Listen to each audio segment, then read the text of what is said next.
Managing communication in today's world is quite crucial. Concerned persons have over time linked gaps in communication management to several national crises. Today, the Nigerian Institute of Public Relations is beaming its searchlight on communication management in tertiary institutions with the intention of upscaling strategies from propaganda and lobbying to other methods. The practitioners believe the art of public relations should be deployed in all areas of communication, including day-to-day events, as well as crisis scenarios. They insist that public relations is a more acceptable method of communication management since it appropriately evaluates public attitudes so as to win their goodwill. These issues inform our focus on upscaling communication strategies in tertiary institutions in the country. Welcome to Nigeria Today. I am your carrier, Clinton.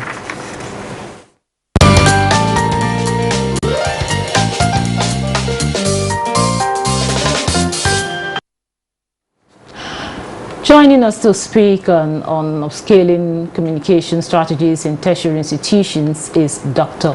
Peter Uyine, Fellow, Nigerian Institute of Public Relations. He's also the Chairman, Planning Committee for the 3rd National Conference of Public Relations Practitioners in Tertiary Institutions Conference. Thanks for joining us on Nigeria Today. Thank you so much for inviting me. Also joining us is Dr. Benedicta Ehanire. You are the University PRO, University of Benin. Welcome to Nigeria Today. Thank you, Carrier. And by the way, Dr. Benedicta is also a former staff of the NTA. So thank you. Good to be here. It's good to see you again. Thank you. Okay, I'll start with you, Dr. Peter. Okay. Sorry, I would have started with the ladies first, but ladies first after me. Yeah, but then I will start with you. Dr. Peter, I was just wondering, while going through the introduction, I was just wondering why the searchlight on tertiary institutions. What is it about the way tertiary institutions manage communication currently that is, calls for this conference? Okay, thank you very much. The first thing about tertiary institutions is that they are big organizations and they have all manner of groups in them. And we are going to drive these people to achieve the mandate of your institution or institutions. You must be communicating 24/7. If you just allow a gap, in fact, in communication we say you cannot even create a gap because people will feel it with their own stories, with their own narrative that may not be positive. So organizations, institutions must be communicating on a regular basis so that it can carry a lot of groups within the institution along. They can know what the vice chancellor has in mind, what the rector has in mind, what we are doing, why we are doing it. Even when we have challenges, what are you doing about the challenges? There is no perfect society. But now when something goes wrong, what are you doing to fix it? So you need communication to do all of those. In fact, we cannot even cease communication for 1 hour in a school and there won't be a crisis. So communication is everything in a school. And that's why we're looking at how to upscale the communication strategies so that schools can do better in their communication programs. Okay, presently what they are doing is not too okay, is that? If we talk about schools in our country, higher schools in our country, they are well over 250. You understand? So some may be doing it well, some may not do it well. But even for those who are doing it well, there is a need to upscale. Things are changing they are changing day in, day out. When we were in school, we were local students. You could just go to class and say there are 7 factors, why, whatever. All the students will say, okay. Today, if you go to a class and say there are 7 factors, why you are saying it, they will do like this. And they will see 77 other factors. So the lecturer will have 7 factors, student will have 77 factors. So you are dealing with the Gen Z, okay? So you must be up and doing. So you have to upscale. You have to upscale. But I'll come to you, Dr. Benedicta. I know the satellite is beamed on the beamed on the universities now, and you are a university PRO. Now, I will ask, what are some of the challenges that you experience, or will I say the PRO staff, kind of encounter in carrying out their duties in the university? As a tail off from what Dr. Oyene just said, the universities, how would I say it? The young people, the youths who are the main, the main residents of universities. The young people, these are restive people. These are people who have the ideas. As he has just said, these are new generation people. These are not people that you can tell stories of, my grandmother, my grandfather kind of stories. They are well ahead of whoever is telling them any story, because they have access to the internet, they have access to a lot of technologies. So when you are dealing with that class of people, you also have to try to be ahead. So that's a major challenge. So unless, as someone usually says, unless you are current, you cannot be correct. So unless you are also upscaling, unless you are also improving yourself, you cannot reach out to these people. So a major challenge is the fact that in most cases they are ahead of you. They are ahead of you. So there is nothing much you can tell them if you cannot convincingly tell them whatever you need to tell them. So it's important that as you manage students who are your primary constituency, anyhow, as you manage them, you have to be up there to be able to get to them. So that's a major challenge. Okay. Now, Dr. Peter, I know if you noticed in their institutions, propaganda and lobbying has really thrived as a, a method of, as a preferred method of communication management. Now, in your, well, you are a professional, so so what are the issues with this method of handling communication and information management? Okay, that's lobbying and propaganda. Let me start from propaganda. Propaganda is not acceptable in public relations because it has to do with how can we cut corners? How can we cover the truth so that people will not know? So we do not accept it in PR. PR must be based on truth and nothing but the truth. While we are at the conference today, we told ourselves that it's better we do not allow that bad thing to happen. Because when it happens, we are not trying to cover it. You can't cover it anymore. If it was a long time ago, you could cover it. But today, while you are doing something, somebody is filming, you won't know. So when you say it never happened, you just see there.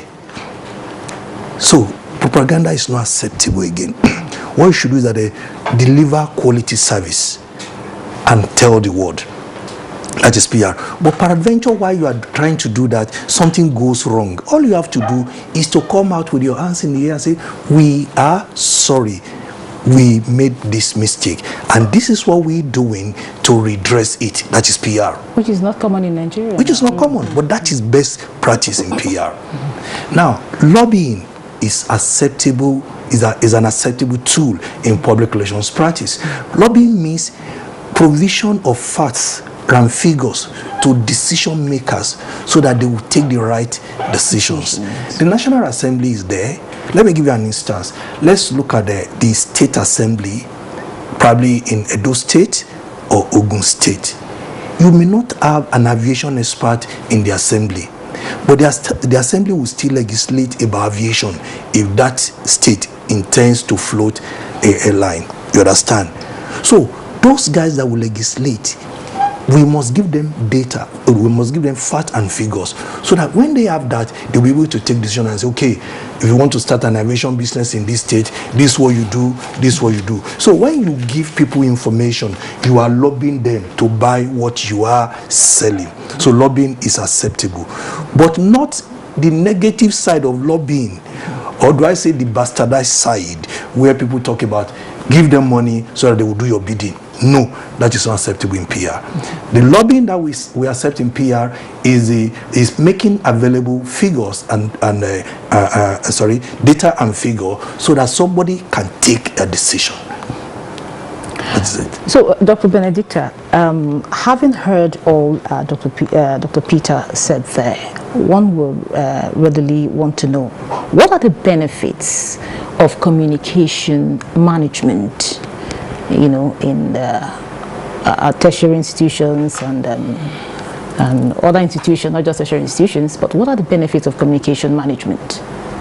The first benefit is the fact that you can avoid a lot of issues that are not palatable. Once you communicate effectively and early enough, you're able to arrest any situation that can degenerate to some negative occurrences, such as protests. If you carry people along, if you communicate effectively, again, communication and effective communication. Effective communication entails that you also, you know, provide mechanisms by which you can have feedback. When you talk to people, also listen to people, not just a one-way flow, you know, a two-dimensional flow. As you talk to your publics, including the students, including the staff, also listen to them. Get their own ideas. Make everything into a holistic package so that at the end you can arrest any untoward, you know, occurrence. We have a lot of, in fact, most universities today are quite volatile because of, you know, the nature of things that are happening. No one, you know, wants any violence or whatever, but when people are tensed, sometimes you cannot avoid some of these situations. So it's important that the communicator in the university, you know, is able to reach out to the publics, especially, as I've said, the restive youths. Many of our youths, our students today are impatient. They are very impatient. So you have to, you know, devise a means by which you can truly reach out to them. You can be persuasive, especially when policies are not going in the ways that, you know, they envisage or in the ways that are favorable to them. In fact, they are so impatient. I deal with a lot of students. They come to me. They want to hold a conference on a Monday, and then they are bringing their paper Friday. You have Saturday, Sunday, and they want you to approve. The channel of approval is the Vice Chancellor, but we implement what the Vice Chancellor has approved.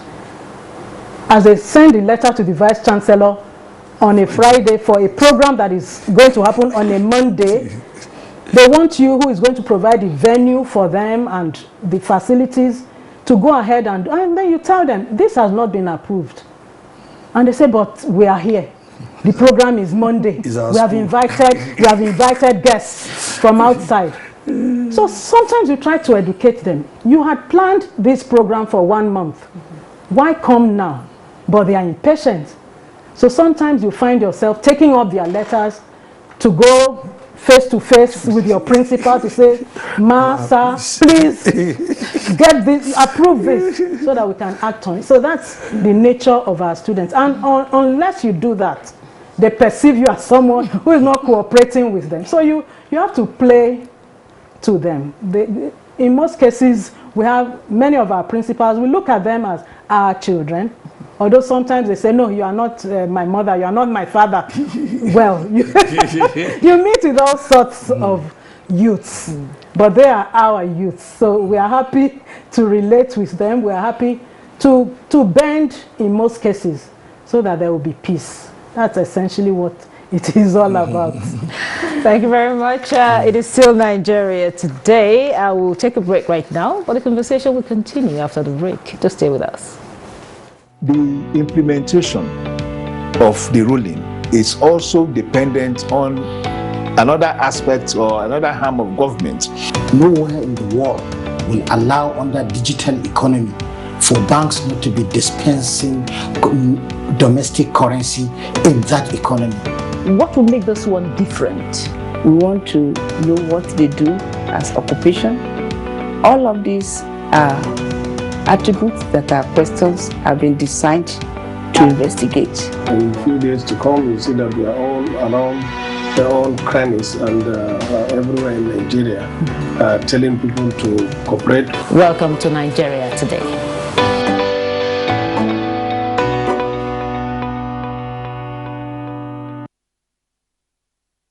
Back, it is still Nigeria Today, and we are looking at upscaling communication strategies in tertiary institutions. My guests are still here with me, a lady and a gentleman. Thank you. Dr. Peter, earlier on, she said quite a lot of things, the benefits of, communication, managing communication or effectively, just like she rightly said. Now, I know that in communication management, I know there are steps, that must be taken if it will, be effective. Yeah. Well, how important is it for professionals to, man the, professional PR? Because a lot of institutions, they assume they know. Okay.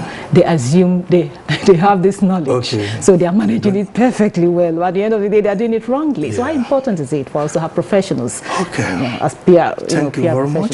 Ikeria, see, the one thing we should know is that if you are sick, you don't go to a carpenter. So if you need communication, okay, go to the communication expert. And the law, the Act of Parliament number 16 of 1990 gave the Nigerian Institute of Public Relations the power to manage and to regulate public relations practice in Nigeria. So it means if you need a public relations practitioner, you can get across to the institute, you can get across to some members. Because, see, let me tell you something. If a civil engineer, okay, works on a building and the thing comes down, if there are 10 people there, 2 may be injured, 4 may die, and what have you, and that's it. Mechanical engineer fixes a car and it's not properly done, the thing may be involved in an accident, 2 people are inside, 1 person may get injured. If a communication expert makes a mistake, it can lead to a war. In a war, thousands of people may die. So we don't just give it to anybody. It should be people who are properly qualified, who are properly trained. And that is why we have this conference for public relations practitioners in tertiary institutions that come every year. Let's come, let's reason together. Let's look at our strategies. Let's see whether they are still working. Let's see where we have to upgrade them. Let's listen to University PRO from UniBen. Let's listen to the person coming from Covenant University. Let's compare notes. Let's see what they're doing better than the way I do it so that we can learn from ourselves. So it's very important that PR people must be properly trained, okay, and they must continuously sharpen their skills, especially in a country, in a situation now where what worked just 2 weeks ago may not work now. So in a situation like that, you can't just sit there thinking that you know it all. You've got to come out, you've got to be trained. So, Dr. Benita, how can these tertiary institutions learn from the global best practice to ensure excellent PR in the management of communication in these institutions? Well, global best practices entail integrity, saying things the way they are. He spoke now about truth, about facts, and like he has said, propaganda has no place in public relations. Lobbying, influence peddling, yes, globally acceptable. So those are some of the strategies you can imbibe, to effectively communicate. And for the tertiary institutions, you are dealing with, for example, eggheads, professors, so not just the students. So that's another kettle of fish. People who are well-read, people who know many of these things more than you do, many who have traveled, but as a professional, you have a responsibility, to prove your own professionalism by ensuring that whatever you communicate to them, that's the entire public in the university space, whatever you communicate with them is factual. Otherwise, as you have said, if you want to cut corners, try to, if you have a principal who is not too, well, I don't want to use anything negative. If you have a principal who is not, well approved of, you have to also still be diplomatic so that you are not seen as just somebody who is bootlicking or something. You have to do things right as a public relations practitioner. You don't want to be seen as an errand boy, errand girl kind of thing. You still have to practice your own profession by ensuring that your integrity is intact, global best practices, say things as they are. Do not try to whitewash anything. You have a responsibility as the image maker of the university, and then you must separate the university from the personalities so that the brand, which is the university, is, you know, an organization that is globally accepted, not one that is tainted, you know, on account of anybody, you know, being on a negative side. So the university at all times must carry a positive image. That is why sometimes when people fall, when people in positions of authority fall, the university should not fall with such people. The university should stand, because that is the image that you are building, that is the image you are making. So that's, well. Thank you very much. Dr. Peter, I was wondering, we are now in the era of social media. The internet, a lot of information flying here and there. So how do we leverage modern technology to scale communication strategies in these tertiary institutions? Okay, thank you very much, Kyria. We also addressed this today at the conference. We talked about the fact that we don't need to lie to ourselves. These Gen Zs, they are the one, these young guys, they are the one in charge. So we told ourselves that let's go out. Those guys who wants to come and serve with us under NYSC, bring them, accept them. They are the one that will drive your social media unit. So in fact, every public relations department should have a social media unit. Put those young guys there and they will do wonders. Okay, they will do wonders. They just come here like this, okay, and things are moving. Things are moving. You understand? Then for those of us who are older, we must also take trainings. And I also said it at the conference that our children are our teachers. When you get back home now, before you know it, they've picked your phone. Say, where's my phone? They say, Daddy, I'm doing whatever. So tell me, how do I do this? They will show it to you. Some of us want to run away from, we can't run away from social media. It has become a part and parcel of our life. But let's just learn it more. And one thing I like about it, that the moment you put your hand on it, you learn more. You keep learning more. Okay? And you know, these our students we're talking about, that is where they are. If you put stuff sometimes on the mass media, they may not see it. But put it on their own platform. They will be there, they will respond, they will follow you. So we must upgrade in that area as well. And we must bring in the young people to drive our social media unit in the public relations department in tertiary institutions across the land. Okay, just still on you, Dr. Peter. Okay. You know, we're talking about tertiary institutions, and for you know, when you talked so much about how important it is for us to have a professional man it, and you see that. I just want to go a little bit, you know, yet from a little bit from what we're saying. Okay. Now we also have primary schools, we have our secondary schools. Is it not wise if we have professionals managing communication in these institutions? It is very, very wise. Professional PR people are needed in any organization where communication takes place. And I'm here to see any organization, whether schools or religious bodies or wherever, where they do not communicate. Somebody had said that even when you go to the mortuary, communication takes place there. Communication takes place in the mortuary because they will put the name tag of that guy on his leg. So when you get there, they say, what's the name of the guy you've come to see? That's communication for you. Thank you very much. We don't really have that's what we can take. That's where we draw the curtain for Nigeria today. But before we go, we must appreciate Dr. Peter Uyine, fellow Nigerian Institute of Public Relations and Chairman Planning Committee for the 3rd National Conference of Public Relations Practitioners in Tertiary Institutions Conference. Thank you so much for your time and your contribution. You're welcome, Kyria.